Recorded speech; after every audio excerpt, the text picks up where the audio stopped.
Ser despachante exige agilidade, organização e eficiência. E com a tecnologia certa, sua rotina fica muito mais simples.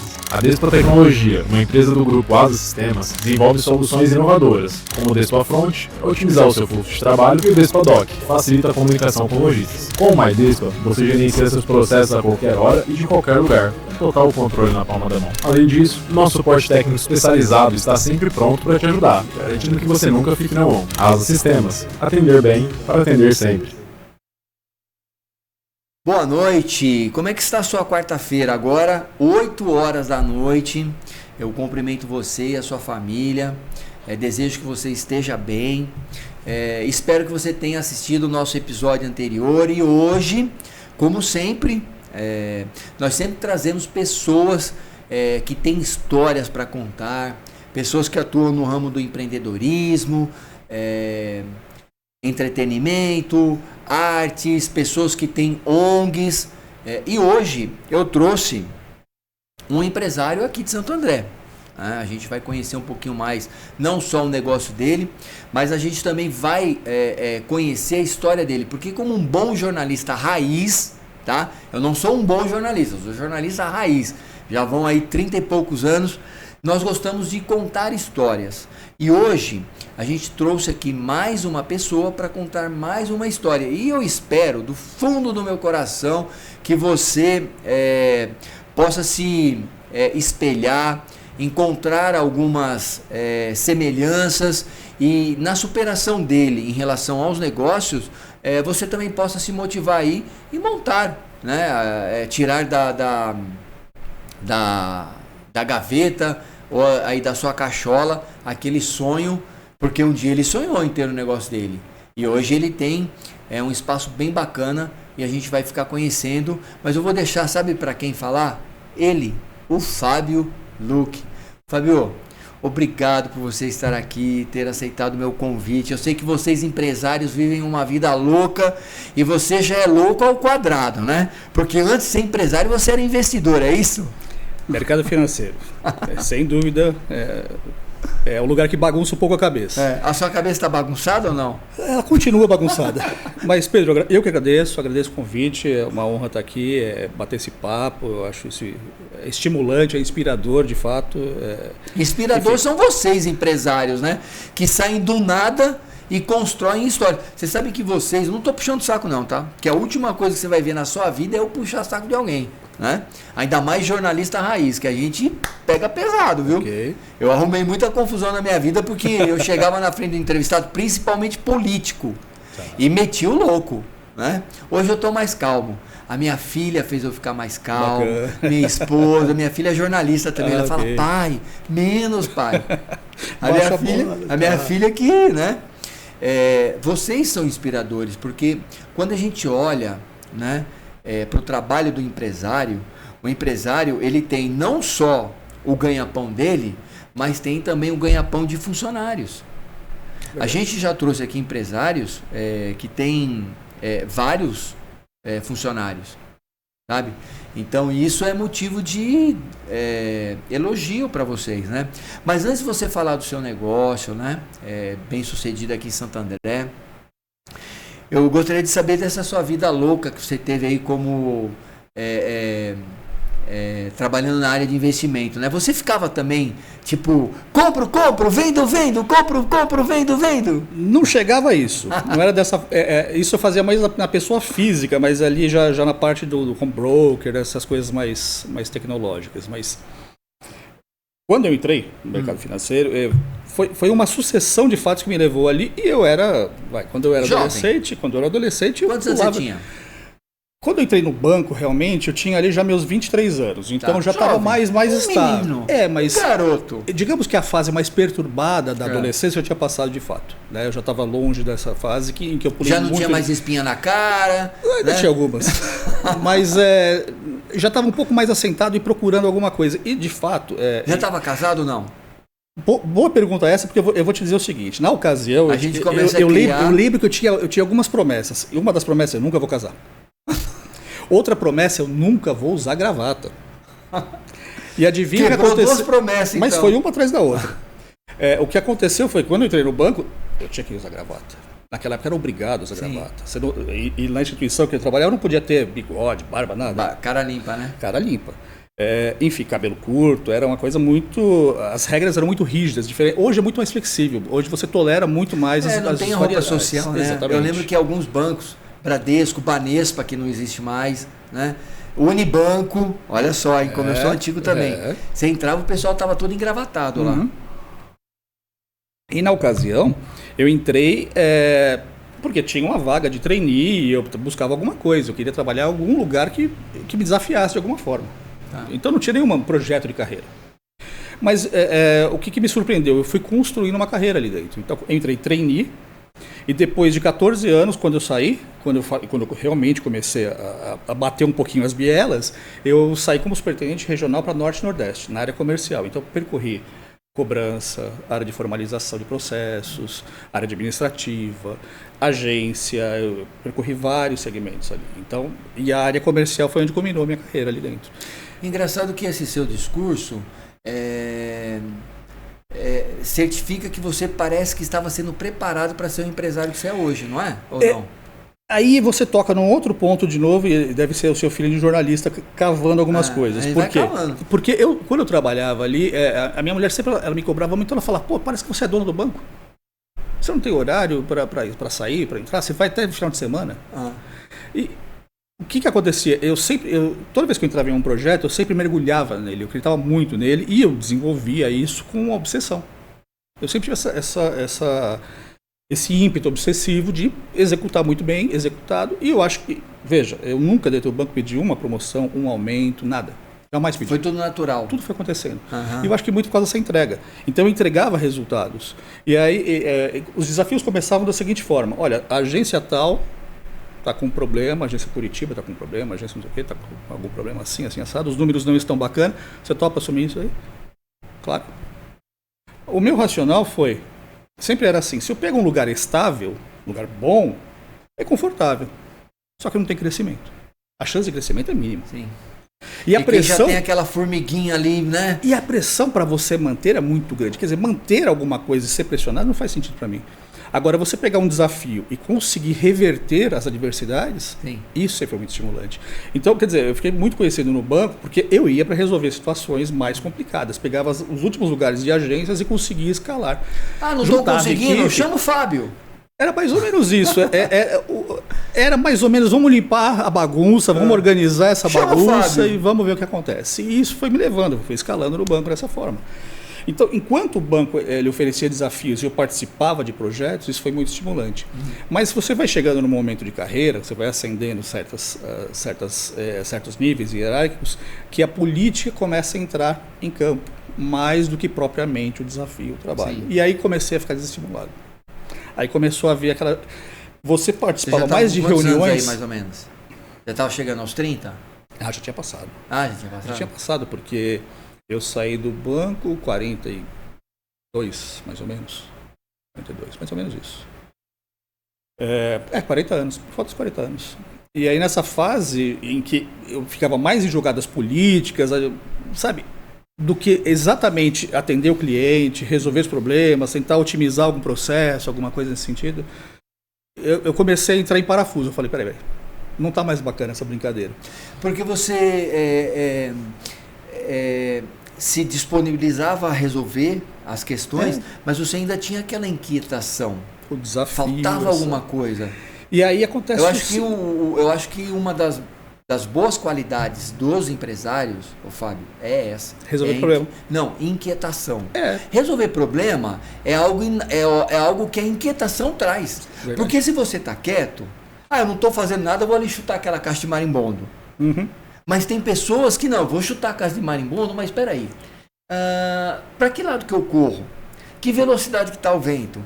Então, essa inquietação, eu entendo, ser uma das qualidades que o empresário tem. E ela acaba sendo a questão que resolve os problemas, que é o que você fazia no banco. E aí, eu estou costurando isso porque juntando com a pergunta que você fez, porque eu nunca me vi empreendendo, nunca me vi.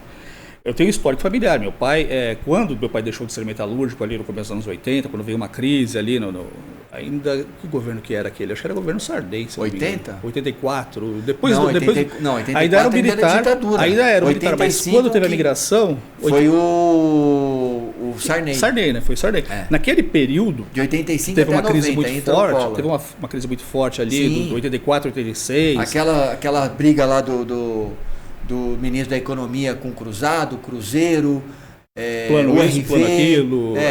Foram 5, 6 planos diferentes, até chegar o Collor com o Fernando... Não, até chegar o Collor com o Fernando Henrique. O Fernando Henrique ali com o Itamar. Nesse período que meu pai deixou de ser CLT e passou a ter um pequeno negócio, alguma coisa assim, então quer dizer, ele, daquela época até o ano passado, o ano retrasado, quando ele faleceu, ele sempre foi um pequeno empreendedor. Então tinha esse espelho em casa. Sim. Mas eu jamais pensei em ter um negócio, de fato. Eu trabalhava dentro de uma instituição financeira grande. Pensava numa carreira corporativa. E eu estava desenvolvendo essa carreira muito bem e até numa escala muito rápida. Então seria muito natural que eu permanecesse ali. Mas quando eu cheguei nesse patamar e você não conseguia recuar, não dá para você recuar. E se manter já implicava em questões políticas. E para ascender mais questões políticas ainda, você entra num nível, numa esfera que para mim não era o que me motivava. Me motivava isso, essa inquietação em resolver, em ter desafios desse tipo. E quando eu resolvi pular fora do banco, um ex-diretor meu, que já tinha saído um pouco antes, ele montou uma empresa de serviços financeiros para o mercado financeiro. Então, e ele me chamou para fazer um projeto. Falou, o que você vai fazer agora? Eu falei, bom, eu vou procurar um banco pequeno. Ele falou, peraí. Todo mundo que eu conheço que sai do banco, que é um banco grande. Que é um banco tão grande quanto o que estava. A gente era Bradesco. E você quer um banco pequeno? Eu falei, porque no banco pequeno eu posso ter um protagonismo, eu posso participar da história do banco, eu posso ajudar a resolver. No banco grande, você mais um e eu vou só seguir processos. Não é para mim esse negócio. Já senti isso, não é para mim. Ele, vem me ajudar num projeto aqui. Eu fui ajudar ele num projeto. Você não está afim de me ajudar enquanto você não se coloca? Tá bom. Bom, resumo, fechei com ele por eu tocar um projeto para um banco ali, para uma instituição financeira, depois surgiu outro, e isso no espaço de 15 dias. Ele falou, por que você não fica comigo? Fica aqui, vamos trabalhar e tal. Em termos de remuneração, eu estava mais ou menos 1/3 do que eu tinha na instituição, 1/3. Mas como nunca foi a remuneração é importante, veja, não estou dizendo que não é, mas nunca foi o meu grande motivo, senão eu não teria saído do banco. Não faria sentido. Eu falei, tá bom. E ali eram projetos em que você começava do zero, a instituição apresentava, tem essa questão aqui para ser resolvida, você consegue formar uma estrutura, e isso era exatamente o que eu tinha sobre uma outra roupagem. Então o que era para ser um projeto provisório, eu acabei me tornando sócio dele, num projeto, a gente montou um fundo de investimentos para fazer captações com investidores, para poder girar. Você acha que aí foi a veia empreendedorista? Então, mas observa de novo. Aí? Mas, de novo, ainda não se via. Apesar de eu entrei empregado e me tornei sócio, me tornei partner. Né? Eu entrei ali em 2008. A gente tocou o projeto até 2014. Então, nesses 6 anos, eu saí de empregado para sócio, partner, e me vi entrando num negócio de alto risco, quando uma empresa cliente nossa estava pré-falimentar, ela falou, olha, 30% de cessão para o fundo de investimentos em troca de uma gestão de vocês, uma administração e tudo mais.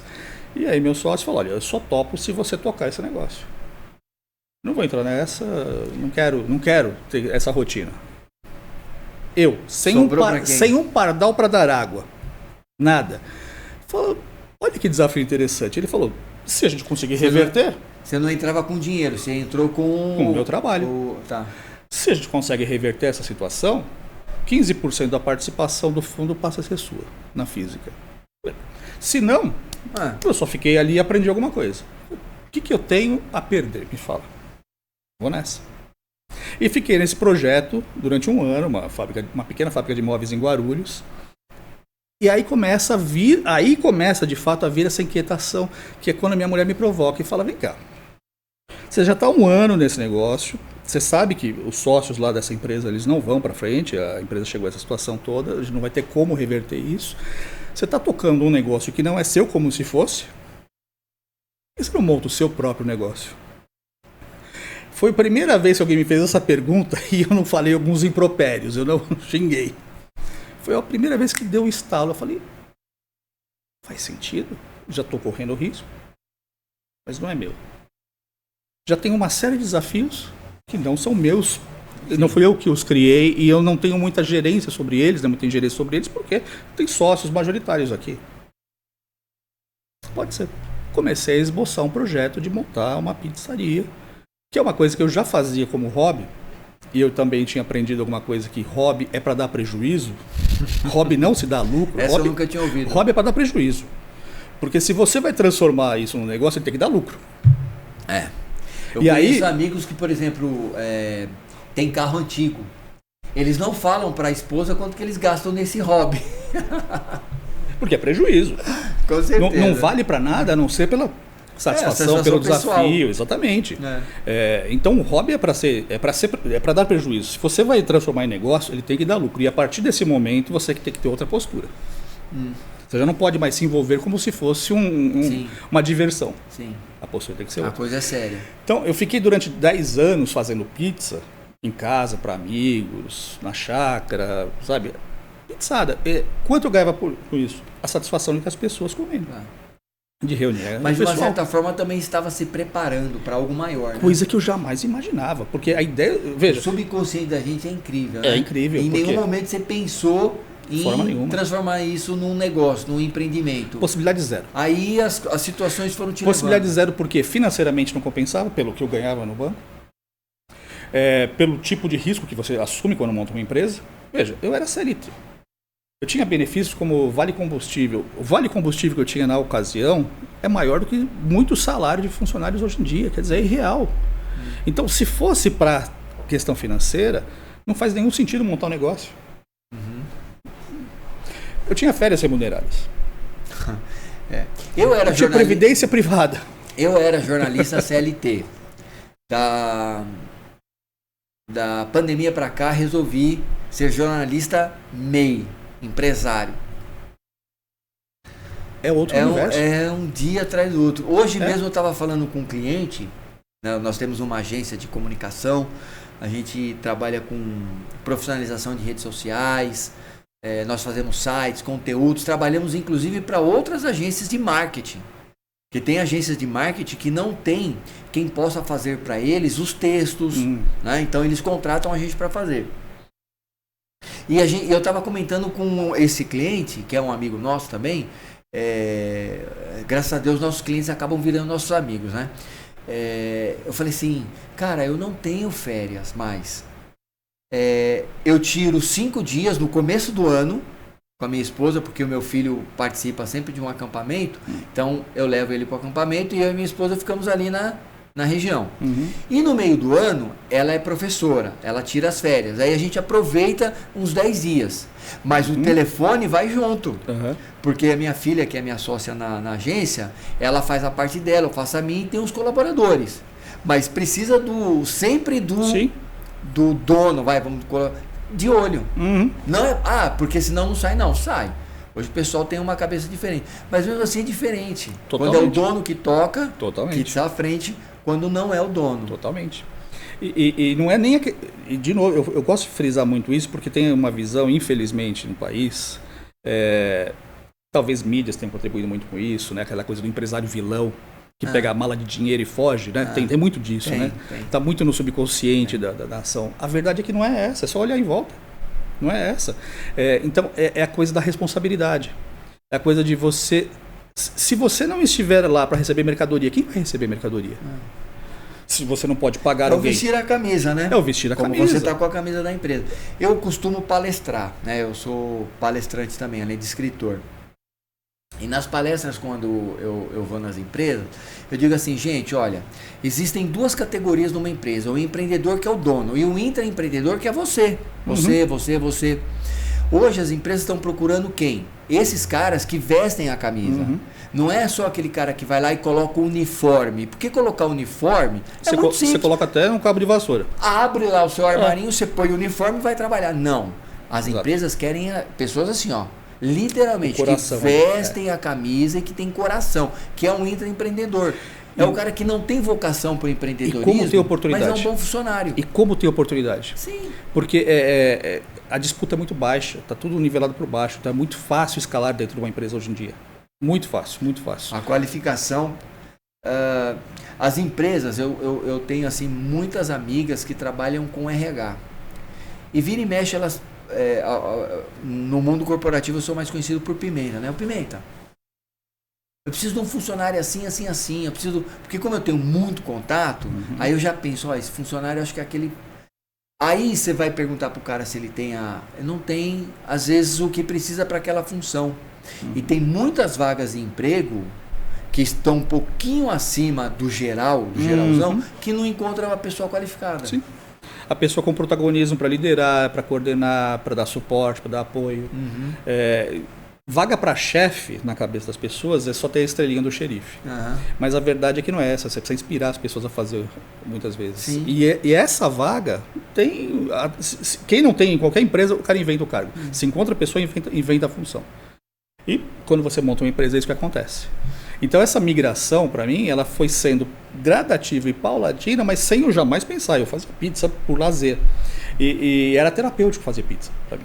Reunir os amigos, eu ficava o dia inteiro preparando massa, comprando os insumos. Eu levava 2 dias para fazer todo o circo, fazer um mapa para chegar a sexta-feira ou sábado na chácara e fazer a pizza. Quando você entra e fala, vamos montar uma pizzaria então, e vamos fazer o projeto aqui, eu faço isso, desenho com a minha esposa, a gente começa a discutir os conceitos e tudo mais. Quando a gente fala, vai ser fermentação natural, que não existe no ABC. Não existe fermentação natural no ABC. Eu estou lá em 2014, quando eu estou no meio do projeto, ali começando o projeto, 2015 já estruturando esse business plan, né? A palavra que a gente usava no mercado financeiro, né? O termo que a gente usava no mercado financeiro. E aí, quando a gente começa ali em março de 2016, não existia fermentação natural no ABC. Hoje você tem até grandes indústrias falando que fazem fermentação natural. Né? Você vê o pacote do pão de forma lá com fermentação natural. Calma lá. Fermentação natural é um processo artesanal, por definição. Então, era um mercado a ser explorado no ABC, fazia sentido. Era um lugar que a gente precisava ter esse conceito do levar pessoas, como a gente fazia recebendo os amigos em casa, então tinha que ser um lugar aconchegante. Então tinha certas premissas que a gente tinha estabelecido que era meio antinegócio. Não era visando o efetivo, eu quero lucrar. Se uma empresa não lucra, como que ela vai continuar contratando pessoas e crescendo? Não vai. Ela precisa lucrar. Mas não partia dessa premissa, partia da premissa do desafio. E aí, quando você fala isso, e eu reconectei isso durante muito tempo, eu falei, caramba, é tudo que eu fiz na minha carreira. Qual é o problema da vez? Qual é a bucha para resolver? E aí, partia para a execução. Então, o empreendedorismo meio que foi respondendo essas questões. E tem um negócio de alimentação, porque veja, o negócio de alimentação eu aprendi também que é um dos negócios mais complexos que existe pelo seguinte, você mistura 3 segmentos em um só. Você é indústria, porque você compra insumos e transforma. Você é comércio, porque você compra e vende. Tá ali, você tem alguém do outro lado do balcão comprando. Você compra o produto e serviço, transforma esse produto na minha pizza, no meu prato. E eu também revendo. Não, você compra o insumo e transforma o insumo em produto. Indústria, produto e vendo. Então, quer dizer, eu sou indústria, eu sou comércio e eu sou serviço. Porque hospitalidade é te atender bem, é receber bem, é ouvir sua queixa, é melhorar para a próxima vez, é te atrair para que você retorne e indique novas pessoas. Então, quer dizer, são 3 segmentos em um só. Enquanto uma indústria, lato sensu, ela simplesmente produz, estoca e vai revender porque já teve uma venda realizada. Não, ali tocou o aplicativo, ou o telefone, ou o cliente chegou na mesa e pediu, você tem que produzir na hora. Então, os timings são muito mais apertados. Se o cliente não gosta, ele é na hora. E agora com redes sociais aí, uma reputação que você leva anos, né, vamos dizer assim, para construir em 5 minutos. Sim. Né? Sim. É um cuidado muito é um cuidado assim muito importante. Porque não é só você receber um insumo transformar um insumo em produto. O que vai contar no final de tudo é a satisfação do cliente. Exato. E aí é onde vocês, empresários, alguns, né, se diferenciam. Por quê? Porque vocês têm um tratamento diferente com o cliente. Não é aquele simples, chega lá, o cara come, vai embora. Né? Hoje as pessoas elas estão pagando por experiências. Correto. Não é mais simplesmente, vamos na pizzaria, qual que a gente... Eu sou do tempo, você também vai lembrar disso. O que nós tínhamos aqui de referência de pizzaria na década de 80 era o Grupo Sérgio. Grupo Sérgio. Grupo Sérgio. Você viu como eu sou antigo também? Somos do século passado, ok. Você lembra do Grupo Sérgio? Lembro. Mas qual era? O Grupo Sérgio hoje não existiria. Correto. Porque era aquele lugar grande, chegava todo mundo, os garçons, e aqui não é nenhuma crítica, mas era o básico. É o que era. Pá, colocava na mesa, Hoje não. Hoje as pessoas, elas querem uma experiência. Então já não sei se você lembra, como que era o Grupo Sérgio? Aquele restaurante grande, as mesas, não tinha mais nada, não tinha uma planta. Eu lembro disso, muito bem. Tudo era mesa. Hoje não. Hoje, pelo menos as pizzarias, como a gente vai falar de pizzaria, elas se destacam como? Elas oferecem uma experiência para a pessoa. Então você chega, o lugar por si só já é vendável. Porque você chega num ambiente acolhedor. É como se você estivesse na sua casa. Depois as pessoas vêm te servir, os garçons, né? E o pessoal, os da bebida e tal. É um trato diferente, é um lido diferente com o povo, né? Então, eu acho que os comerciantes, quando ele tem essa visão que você tem, eles começam a se diferenciar por assim. E é mais ou menos como funciona lá na Spazio. Agora falando da Spazio, né?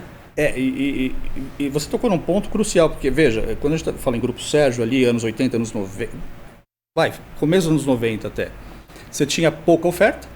Eram poucos lugares que faziam isso. Muita procura. E tinha muita demanda. Vivia cheio. Então, quer dizer, o garçom não precisava ser gentil. Não. Ninguém estava preocupado com o seu conforto. E a turma ainda pagava para se sujeitar aqui. Eu lembro que às vezes a gente chegava com a turma lá, estava aquela fila quilométrica. Aí a galera ficava. É exatamente isso.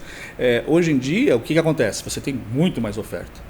E hoje a disputa pelo cliente é muito mais intensa em diversas plataformas. Antigamente, o que era o delivery antigamente? Mal tinha a pizzaria que fazia ali nos anos... O delivery começou no Brasil na virada dos anos 70 para os anos 80, com pizzarias. Eram pouquíssimas pizzarias. Eu me lembro, meu pai me levava numa sexta-feira na pizzaria para buscar pizza. Poucas. Era assim que funcionava. E trabalho de entrega de pizza igual tem hoje com os motoboys, era raro. Exato. Eu lembro que eu comecei a trabalhar, antes de me formar em jornalismo, em 85, eu tirei minha carta, foi em 85. Eu fiz 18 anos, foi em 85. Eu comecei a trabalhar no começo do serviço de entrega de lanche, ou de mercadoria, ou de documento motoboy. Olha isso. Eu além de ser jornalista raiz, eu sou um motoboy raiz. Okay. Porque foi bem no comecinho, foi em 85, 86. Aí em 87 explodiu, né? Quando chegou na década de 90, já era uma profissão já. Você vê, para ter uma ideia, usando uma referência que eu fiz mentoria com ele anos atrás, o Robson Shiba, que montou o Charlie Box, ele montou ali de 96 para 97. Ele falava que só pizzaria, em 96 só tinha pizzaria fazendo delivery. Não existia hamburguerias, pastelarias, não existia isso. Quer dizer, nós estamos falando, historicamente é pouco tempo. Então, e ele vem com o China Box, 97, fazendo entrega de comida chinesa, comida oriental. Depois você tem uma escalada, aí você tem a virada com a tecnologia, você tem anos 2000 em diante, aplicativos, marketplaces para pedir tudo, farmácia, mercado, tudo. Sim. Então, quer dizer, a competição hoje pelo consumidor, ela é absurdamente maior. É outra realidade. Então, o que você tem que fazer hoje? Ter um bom produto? Isso aqui já é superado, isso é obrigatório. Você tem um produto minimamente aceitável. Isso não se discute. Você tem que ter uma experiência. Você usou a palavra perfeita, a experiência. Você tem que ter. Porque comer pizza, você come em casa. Se é só para se alimentar, arroz e feijão alimenta. Mas a pessoa sai de casa para quê? Ela sai de casa para ver gente, para ouvir, para sentir. Então, o atendimento é fundamental, é onde você vai juntando essas pontas soltas do relacionamento com o cliente. E aí começa um problema, porque hoje em dia a gente vive uma crise de mão de obra que é mundial, né? Aliás, deixa eu aproveitar esse gancho, né? Nós trouxemos recentemente aqui o Beto Moreira, do CEAL, né?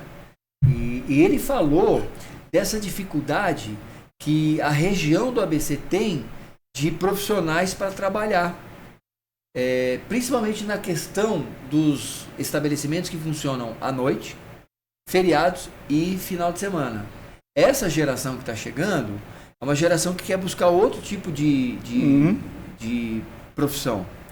E aí, como é que vocês têm lidado com isso, aqui em Santo André especificamente? Dentro das nossas limitações, dentro do que é possível fazer. Então, essa verdade que eu carrego, desde lá de trás, de que, olha, não é o dinheiro é consequência. Eu coloco na empresa no seguinte aspecto, falar, aqui você pode crescer, você pode construir uma carreira. E muitas vezes essas pessoas que vêm trabalhar nesse segmento é o primeiro emprego. É o primeiro emprego, não tem experiência em nada. Sim. Então, quer dizer, você tem que estar aberto para o erro. Você tem que estar aberto para orientar, para dar oportunidade para a pessoa crescer, para mostrar os talentos dela. Então você não pode ficar intervindo. Você não pode ficar microgerenciando. Você tem que dar espaço para a pessoa errar. Você está ali supervisionando, mas deixando a pessoa... Exato. Você tem que ser um apoio. Você tem que ser, ela tem que errar e você apoiar e ajudá-la a consertar os erros. Isso vai dando confiança. Porque, veja, vamos olhar o histórico. As pessoas vêm muitas vezes com pouca formação. Tem dificuldades familiares. Vêm de regiões muito carentes, onde algumas práticas não são muito bem-vindas, vamos dizer assim, e a pessoa está exposta a isso. O fato dela sair de casa para trabalhar já é um mérito hoje em dia.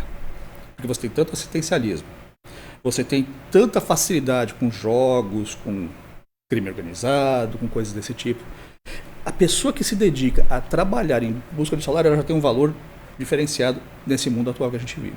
Se você oferecer oportunidade, se você estimular essa pessoa a crescer e ela começar a acreditar que ela pode se desenvolver, apesar das adversidades dela, você consegue reter mais as pessoas. Esse é o primeiro passo. Então, o primeiro passo é você não perder as pessoas que estão com você. E depois, usar isso como um chamariz, como falar, olha, dá para você prosperar aqui com a gente.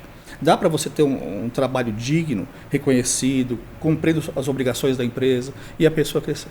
Então, o que a gente faz é isso, dentro das possibilidades e limitações. Não muda, né, Fábio? Eu acho que, assim, a pessoa, ela não deve... mas eu trabalho numa pizzaria, eu trabalho num bar, eu trabalho num restaurante, eu trabalho numa empresa multinacional.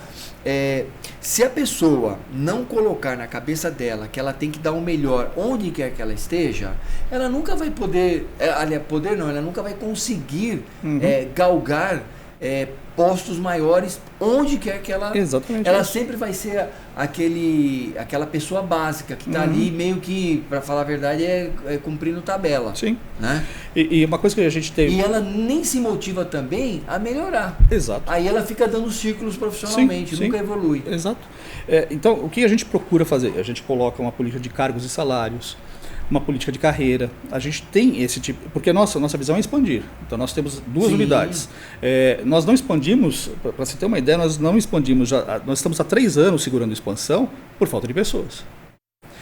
Porque, veja... Isso é frustrante, hein? É frustrante, porque, veja, eu vou abrir a 3ª unidade. Eu não sou 3. Minha sócia não é 3. Tá. Ela é 1, eu sou 1. Então, a complexidade do negócio começa a aumentar. Hoje, eu fico basicamente no escritório administrando a parte financeira e administrativa. As unidades, elas têm uma independência. Para abrir uma 3ª unidade, eu preciso de líderes. Eu preciso de um líder de operação, um líder de atendimento. Acontece que eu estou formando líderes para as unidades atuais. Já é difícil. E aí eu preciso promover essas pessoas para uma outra unidade, mas eu abro o buraco aqui. Sim. E eu não tenho sucessores preparados ainda. Então, construir sucessão, líderes, é difícil. Pouco, né, essa expansão. Totalmente. Porque a questão de... para você construir um restaurante hoje razoavelmente... Vamos pegar o Spazio aqui como um exemplo. Para você replicar o Spazio, é um investimento de 1,2 milhão. Então, vou clonar o Spazio. É 1,2 milhão para começar o jogo. Eu tenho que ter um pouco de caixa para segurar os primeiros meses, porque você não abre e faz sucesso. Não é assim que funciona. Isso é ilusório. Então, 1.200.000. Se a dificuldade é pessoas, o que vale mais, o dinheiro ou pessoas? É óbvio que a resposta é sempre pessoas. O valor está nas pessoas. E aí, como é que você tem administrado isso? Como é que você tem buscado... Adiado a expansão. Ah, Estou adiando a expansão. é uma pena, né? Estou adiando a expansão. Poderia ter mais pessoas empregadas, um ponto diferente, né? Tem pessoas sondando para uma sociedade, olha, vamos abrir uma, vamos fazer isso, vamos fazer aquilo. Tem um imóvel aqui disponível, é a cara da Santo Disco, é a cara do Spazio. E por falar na Spazio Santo Disco, o que é Spazio? Eu conheço, mas... diz aqui, porque o nosso programa ele é ABC, né? Santo André ela já é bem conhecida e outras pessoas aqui, Santo André, São Bernardo, São Caetano também conhecem, porque você está ali na Carijosa, caminho para São Bernardo. Exatamente. Mas a gente, como eu estava te contando ali, antes, quando eu saí dessa loucura de mercado financeiro, quando a gente montou a Santo Disco, a gente montou ali em março de 2016. Vai fazer 9 anos agora, mês que vem faz 9 anos. Era uma pizzaria artesanal, fermentação natural, pioneira no ABC. Vamos ver se esse projeto fica de pé. Porque é um conceito muito paulistano. Na ocasião, explicar o que era fermentação. Hoje não é muito comum a pessoa entender o que é fermentação natural, mas na ocasião tudo era mato. Tinha alguns insumos no cardápio que as pessoas não sabiam o que eram. Então a gente teve que aprender algumas questões para poder adequar o paladar da região. A ideia foi, se a gente conseguir colocar esse projeto de pé, a gente consegue expandi-lo. E assim foi. Então, quando a gente chegou ali numa certa altura da Santo Disco, eu falei, está na hora de expandir, Santo André é um espaço natural. Coincidiu com um ex-vizinho meu, que ele tinha comprado o restaurante 2 anos antes, ele reformou o restaurante, mas ele não estava tendo sucesso e ele tem uma carreira em que ele se dedicava 98% do tempo e o restaurante consumia parte desse tempo e ele era conflitante. Ele não estava conseguindo nenhum nem o outro, estava empatado. E estava prejudicando a vida dele nesse negócio, que é a vida dele efetivamente. O restaurante ele tinha construído com ideia de investimento. E aí ele chegou, ele colocou a venda e a gente não tinha interesse, de fato, porque estava fora do nosso projeto. Como eu disse, era uma pizzaria. E o Spazio, que na ocasião chamava Spazio Forgione Pizza e Gourmet, lá era restaurante e pizzaria, 2 cozinhas, portanto. E um espaço maior no conceito. Enquanto a Santo Disco é um lugar de pizza de fermentação natural, mais acolhedor, artesanal, mais aconchegante, mais romântico, luz de vela nas mesas, uma coisa mais intimista, parede de tijolos, aquela coisa mais casa de vó. Entendi. É a experiência. É a experiência. O Spazio é uma cara mais de restaurante, um espaço maior, 85 pessoas. Eu falei, é outro bicho. Estava fora do lugar que a gente estava planejando para a expansão. Quer dizer, tudo estava fora. Mas tem aquela coisa do desafio, da provocação, será que a gente consegue virar e tudo mais. E a minha sócia falou, queria tanto esse. Aí, tá bom, vamos lá. Então, em 2019, a gente comprou o Spazio. O que vem em 2020? Pandemia. Então, a gente comprou o Spazio para mudar o conceito dele, para transformar, fazer um mix entre o que o Spazio tinha nos pratos, no restaurante, né? E trazer a pizza de fermentação natural da Santo Disco para lá. Então, a gente trocou de Spazio Forgione para Spazio Santo Disco para dar essa percepção de mudança. Entendi. E quando a gente traz a pizza de fermentação natural para Santo André, a gente tem as 2 cozinhas funcionando. Eu falei, bom, o restaurante não vai ser mais o gourmet. Vamos trazer um restaurante de comida afetiva. Aquele restaurante de juntar as pessoas, juntar os amigos, juntar a família. Isso tá muito em voga, em alta hoje, né? Juntar. Eu sou frequentador de restaurantes, né? Gosto de restaurantes, casas diferentes. E quando eu vou, eu levo minha família. Né? Não é uma delícia? Porque eu gosto de receber o pessoal na minha casa, mas eu também gosto de estar num lugar diferente para estar junto com pessoas, fazer outras conexões, conversar com outras, né? Mais interessante. E aí, nesse ponto, a gente pega o cardápio e o que é comida afetiva? Aquela lasanha que a nossa avó fazia, com tempero natural, como antigamente, com tempo. Aquele parmegiana bem feito, bem executado. Nossa, minha filha é apaixonada então, por parmegiana. Esses pratos de família foi o foco que a gente deu. Então, ficou o restaurante comida artesanal e a pizzaria de fermentação natural no Spazio Santo Disco. Bom, a gente está indo para os finalmente. Teria que ficar aqui horas e horas para falar, né? Mas... Como é que o pessoal acha a Spazio? Bom, a gente está no Insta, a principal rede. Pode falar. No Instagram é Spazio Santo Disco. Spazio Santo. E a gente Spazio com Z, tá, gente? Spazio, o S é mudo. Spazio Tá. com Z, exatamente. Spazio Santo Disco. A gente está ali na Paranapanema. A gente tá liga Assunção com a Carijós. Na Vila Alzira. Tá. Onde era, inclusive, a antiga Vila Romana. Então, Essa referência como, é boa, né? Como eu também conhecia lá, né?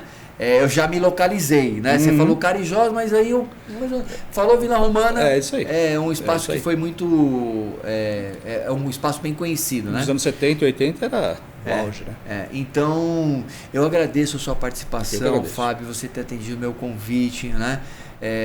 Eu vou levar minha família para a gente fazer uma noite lá, né? Passar uma noite lá com vocês. E antes de encerrar, eu quero dizer o seguinte, pessoal, olha, durante essa temporada nós estamos, eu sou escritor também, abriu ali. São 4 livros, tá? Esse aqui é o primeiro livro meu, Ele, Vocês e Eu.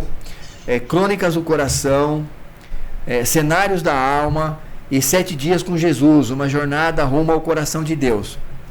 Você me segue aqui, eu tô olhando lá para cima, às vezes eu me perco. Aí o meu editor vem ali, me dá uma bronca e ele me corrige. Nós vamos sortear durante toda a segunda temporada os meus livros. Então você tem que me seguir, óbvio, né? Você me segue no Instagram, no Pedro Pimenta 1967. E tem que seguir também o Instagram do canal, que é Pimenta News Press, tá? @Pimenta News Press e Pedro Pimenta 1967, beleza? E espero que você tenha gostado. Vá conhecer lá o espaço, o Spazio. Você não vai se arrepender, porque eu já me falaram bem dele, né? E a sua história também como investidor, empreendedor, é bem interessante e serve aí de motivação para muitas pessoas. A história que você contou com certeza vai acabar influenciando alguém naquele sentido de, olha, você tem um sonho, vai atrás dele, luta por ele, né? Foca que você chega lá. Eu que agradeço, Pedro. Agradeço imensamente o convite. Obrigado essa oportunidade. Estou seguindo. Quero disputar um desses livros. Não. Todos os meus convidados hoje estão saindo com um livro meu, presente meu. Coisa boa. Vai levar um livro então, meu aqui de presente. Mas eu estou seguindo de Mas qualquer segue forma, lá tá também, bem? né? Okay. E depois que você ler o meu livro, faz um comentário e com certeza, com certeza. Galera, nós vamos ficando por aqui. Mais uma vez foi um prazer dividir esse tempo com vocês. Voltem na quarta-feira que vem. A gente está com muita gente bacana, né? Muita gente legal, inspiradora, pessoas com histórias fantásticas. Vocês já assistiram os episódios anteriores.